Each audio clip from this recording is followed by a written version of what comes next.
দুন্দুল চাষ করে আমাদের ইব্রাহিম ভাই ভালো সফলতা পেয়েছেন এবং এই দুন্দুল চাষের সাথে তিনি বেশ কিছুদিন যাবৎ সম্পৃক্ত। দুন্দুল চাষ করে কিভাবে ইব্রাহিম ভাই সফলতা পেয়েছেন ইব্রাহিম ভাইয়ের কাছে জানতে চাইবো আজ, এবং তার এই দুন্দুল চাষের সফলতা সম্পর্কে জানবো।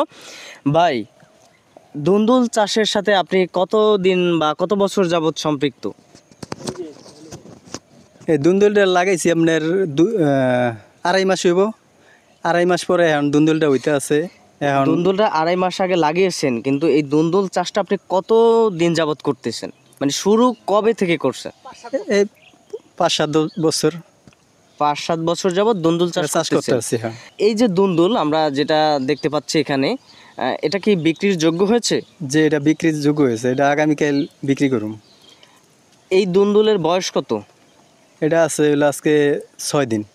6 দিন, অর্থাৎ একটা দুন্দুল অঙ্কুর হওয়ার 6 দিনের মাথায় সেটা 7 বিক্রির দিনে, যোগ্য হয়। 7 দিন এরকম বেচন যায়। 7 দিনে বিক্রি করা যায়।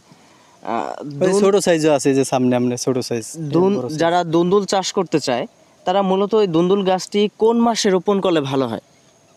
এটা সব সময় করতে পারে। আপনি কি মাসে করেছেন? আমি করছি আর 2 মাস আগে লাগাইছি। 2 মাস আগে লাগিয়েছেন। 2 মাস আগে ছিল এখন হলো কাতি মাস। হ্যাঁ, ভাদ্র। ভাদ্র মাসে আপনি ভাদ্র মাসে লাগিয়েছেন এবং ওই যে আমার ওই যে দেখেন ওই যে গোড়াত্তন ওই যে হইতে আছে।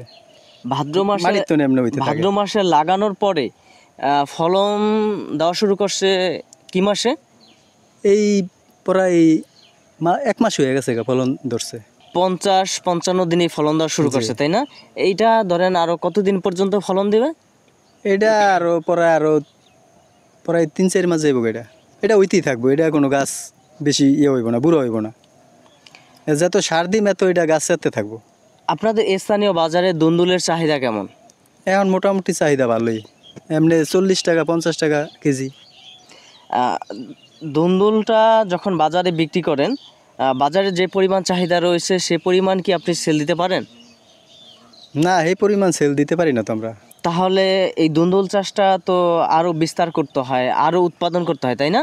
হ্যাঁ, এটা আরো উৎপাদন বেশি করতে হয়, হেলে সেল একটু বেশি দেওয়া যায়। দুন্দুলে কি কোনো লোকসান হওয়ার কোনো সম্ভাবনা আছে? না, দুন্দুলে লোকসান নাই। এমনি কিছু আছে যে এমনি ওষুধ দেওয়ার কারণে ওইটা পচা জায়গা, করাড়ি পচা যায়। অনেক সময় দেখা যায় দুন্দুলের মধ্যে এই যে এইভাবে একটা পচনের মতো দেখা যায়, একটা দেখা যায়। এটি ভালো। এটা ভালো বুঝলাম, কিন্তু অন্য দুন্দুলের মধ্যে আল দিলে ওইটা নষ্ট হয় কেন? পোকায় আল দেওয়ার কারণে? আল দিলে পোকে যায়। ওইটার পরিচর্যা কি? ওইটাই যে পানি ওষুধ আছে একটা, ওইটা দিয়ে আবার এই যে একটা পট দিছি, এইটা ভিতরে যে পোকামাকড় যে আটকায় জায়গা পটের ভিতরে।